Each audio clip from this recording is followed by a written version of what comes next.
Okay, isang magandang araw. Ang bati sa inyo ni Pinoy Firearms Instructor na gunsmith din naman. Palagi kong sinasabi na andito ako sa Kuwait para hindi na ninyo ako hanapin sa Pilipinas. Okay, binabati ko kayo ng isang magandang araw. Mga OFW, saan man panig kayo ng mundo. Tanghali man dyan, gabi o hapon. Sana tayong lahat ay nasa mabuting kalagayan at ligtas sa ating ligtas tayo sa anumang kapahamakan. Ingat po tayo. Bawal tayong magkasakit sapagkat tayo ay sumusuporta sa ating mga pamilya sa Pilipinas. Okay, ngayon naman ay isi-share ko sa inyo yung part 2 ng ating restoration ng revolver na Python 357. Okay, disclaimer lang po. Itong ipapakita ko sa inyo ay para doon sa mga nagtitipid, para doon sa mga walang kakayahang magpariblo, para doon sa walang makitang marunong magriblo. At ito ay pag-retouch ng mga spot corrosion, yung mga spot na kalawang, yung hindi pa naman ganong kalakihan. Paano natin masusolusyonan? Ito ay isang option lamang at ito ay hindi man yung talagang kumbaga hindi man ito yung pangmagandahan. Ito ay ituturo ko lamang para doon sa mga maliliit na damage ng finish ng reblo. Okay, panoorin po natin yung video. At sana wag kayong mag-skip ng mga ads. At salamat sa mga nag-share ng aking mga video. Panood tayo po. Okay, ngayon, ano naman ang gagawin natin dito sa mga kalakalawang na mga na mga kalakalawang? Anong gagawin natin dyan? Ayan o. Kung nakikita ninyo yung makalawang na yan o. Hindi naman siya buong kalawang. Ngayon, kung ito ay ating babrasin, ula ating lilihan, puputiin na ito. Pag yan ay pumuti, obligado tayong mag-iriblo o di kaya ipakrom para hindi siya kalawangin. Hindi naman po pwedeng papuputiin natin yan. Halos araw-araw naman tayong maglalangis niyan para hindi kapitan ng kalawang. So, ang ginagawa ko dyan, halimbawa retouch ang gusto ninyo, ang ginagawa ko dyan, ito, nagtulis ako ng talim ng lagari. At yan ay pagtsatsagaan ninyo na yung mga dot lang ang inyong papuputiin para i-retouch natin yan. Pag yan ay nagawa natin, gaganyanin ninyo yan. Yan o. Para kung ayaw ninyong pumuti lahat yan, tsatsagain ninyo yan, matulis na yan, at inyong kukutkutin yung kalawang, yun. Yung kung ano lang yung parting may kalawang ang gaganyan ninyo, tsatsagain ninyo yan. Kung ayaw ninyong, kung walang pampariblo, okay? At yan ay may pang-retouch tayo niyan. Yan. Meron tayong pang-retouch na gagawin dyan. Lahat yan, iisa-isahin ninyo yan, tsatsagain ninyo, gaganyanin ninyo.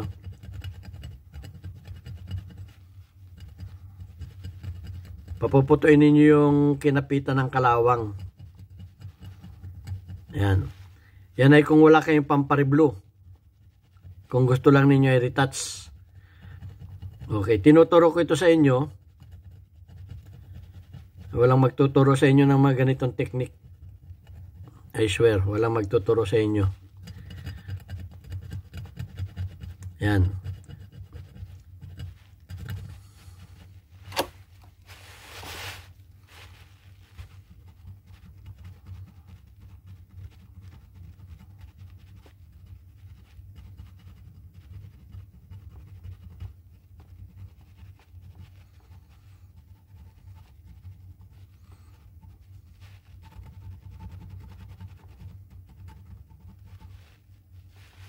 Okay, papakita ko lang sa inyo. Kung mapapansin ninyo itong aking ginawa dito, kulang pa to. Papuputuin ninyo yun. Yan o. Yan. Lahat yung mga kalakalawang na yan, ganun ang gagawin ninyo. Ganun ang gagawin ninyo sa lahat ng mga kalakalawang na yan. Papuputuin ninyo yung mga kalawang na yun. Okay? Para ma-retouch natin. Kung may pampariblo naman kayo, di why not? Ipariblo na. Pero kung wala pa, Wala kayong pampariblo, okay lang yan. Pwede rin yung gamitan niya ng rust blowing. Kung sinong gusto sa inyong magkamero ng rust blowing, mag-comment lang at isisend ko sa inyo ang contact number para kayo ay makakabili sa Pilipinas. Isisend ko sa inyo yung contact number ng isa kong estudyante na siyang merong rust blowing. Panoorin ninyo yung rust blowing. Okay? Ayan. So, yan. Para hindi tayo magtagal, ganyan lang ang gagawin ninyo. Lahat yan. Lahat. At ating i-retouch yan. Pag nagawa na ninyo lahat yan, saka natin i-retouch. Okay? Ayan. Matapos natin siyang malinis ng denatured alcohol o di kaya ay ng lacquer thinner. Yan ang tawag dyan ay pag degreaser. So gagamit naman tayo nitong super glue. Okay? At para hindi siya makontaminate, magsalin tayo ng konti sa isang takip. Kasi hindi magandang makontaminate yan eh. Ayan.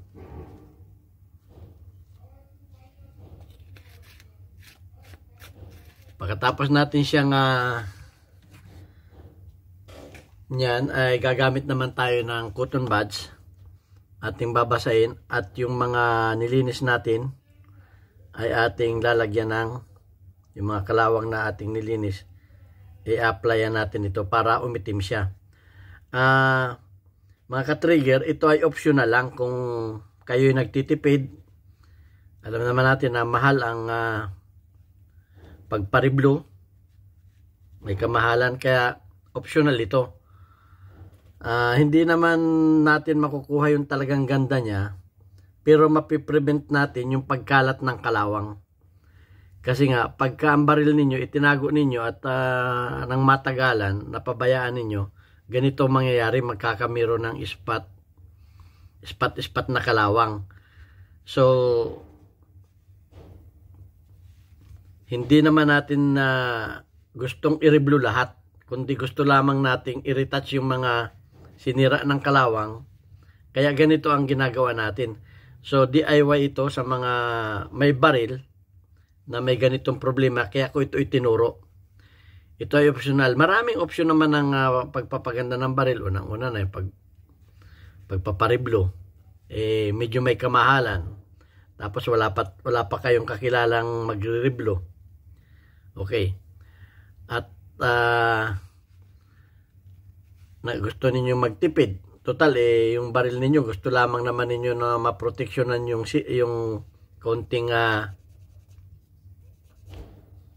counting damage. So ganito ang ginagawa, lalo kung mga personal na gamit ninyo, ito na ang pinakang matipid. So ayan, lalagyan lang ninyo. Pagka madumi na, palitan na ninyo. Okay? Pwede ninyo siyang gawing ilang ulit ng coating. Okay?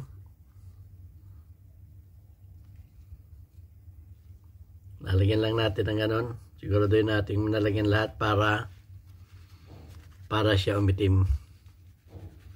Paiitimin lang natin yung ating nilinis. Maaring hindi siya maganda, pero okay na rin yan sa mga walang pera na nagtitipid.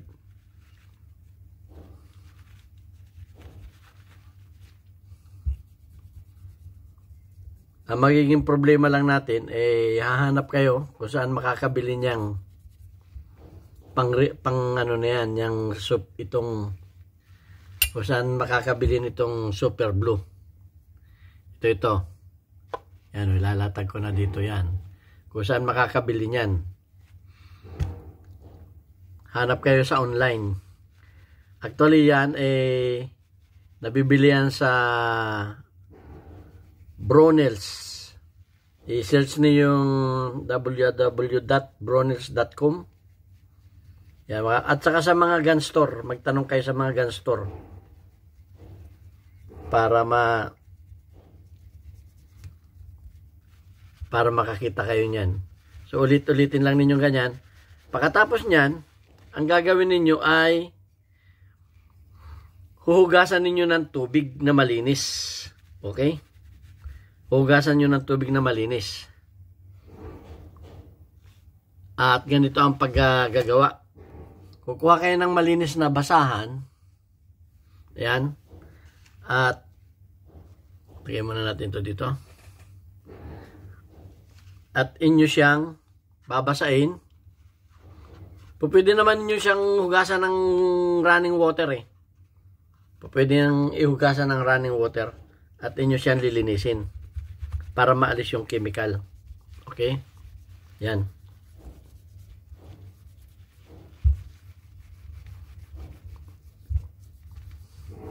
Kaya ganyan na magiging hitsura niya.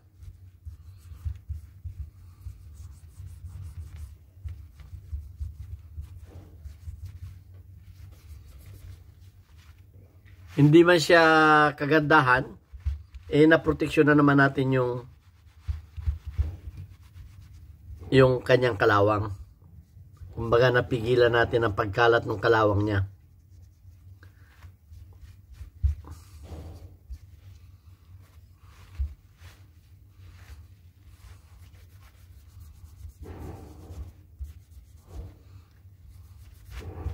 Ayan. At pwede natin siyang ulitin. Pwede natin siyang ulitin.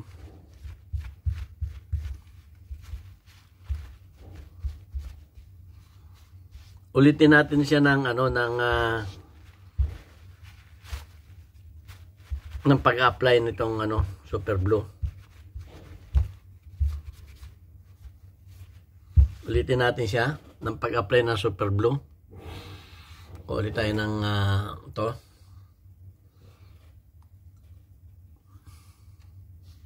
Yan, ulitin natin siya.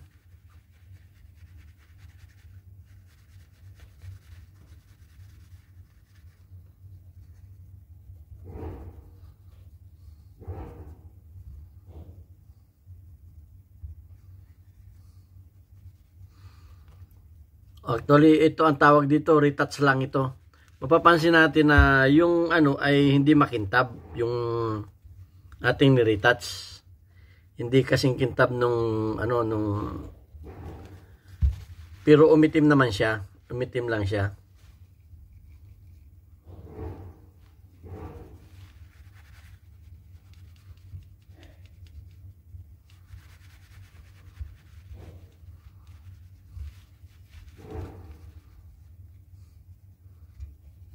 Mas maganda kung padadalawahan lang natin ang apply ng application.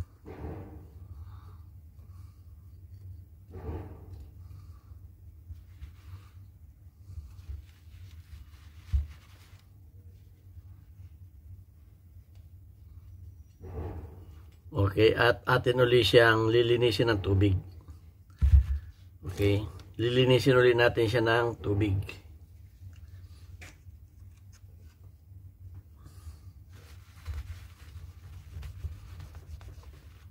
Yan.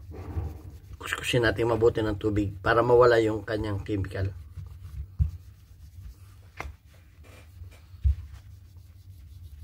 So, hindi na siya namumuti. Ngayon, ang tanong, kung wala tayong mabili nito, ano pa ang isang opsyon? Tuturo ko pa sa inyo ang isang opsyon para hindi kayo mamroblema.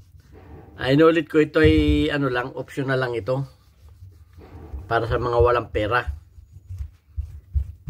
Alam naman natin yung ating mga kababayan hindi naman lahat makakapagpariblo at walang pera. At saka, walang basta-basta tayong mapupuntahan na makapag-riblo.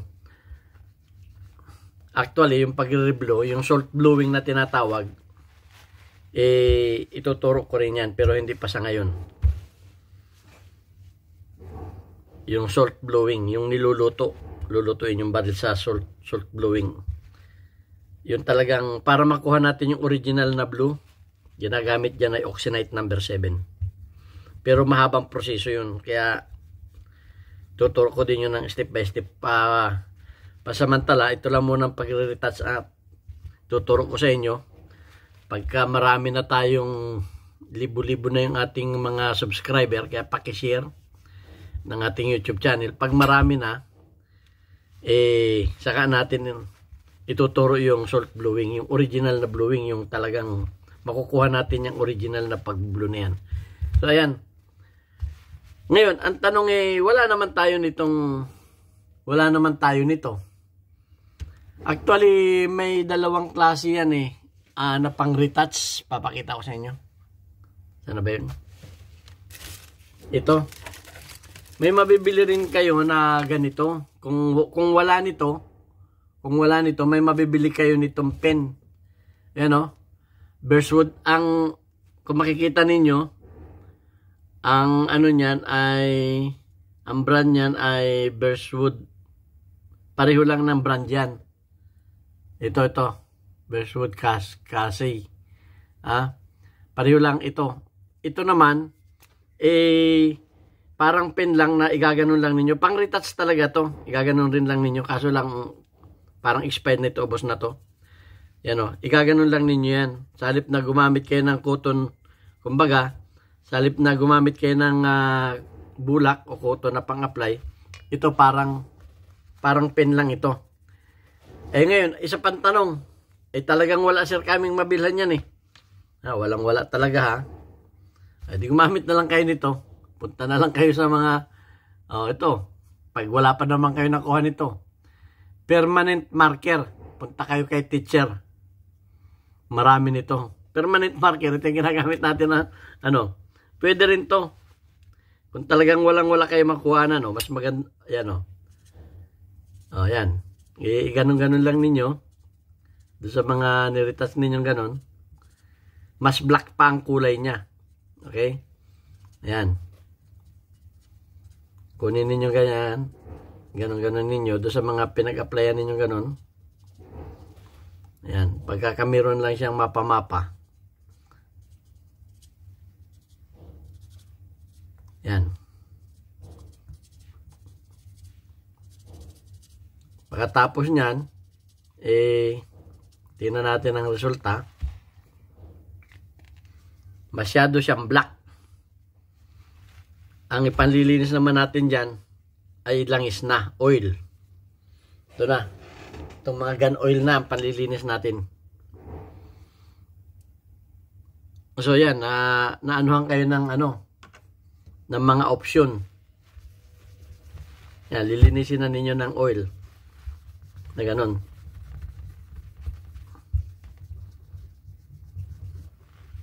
Yan So, yan ang magiging resulta niya. Medyo may mapa siya. Pero mas okay na rin kisa sa kalawang. Kisa sa kalawang ang nakikita ninyo, mas okay na to. Kisa sa kalawang. Kasi hindi na siya hindi na kalawang yung nakikita natin. So,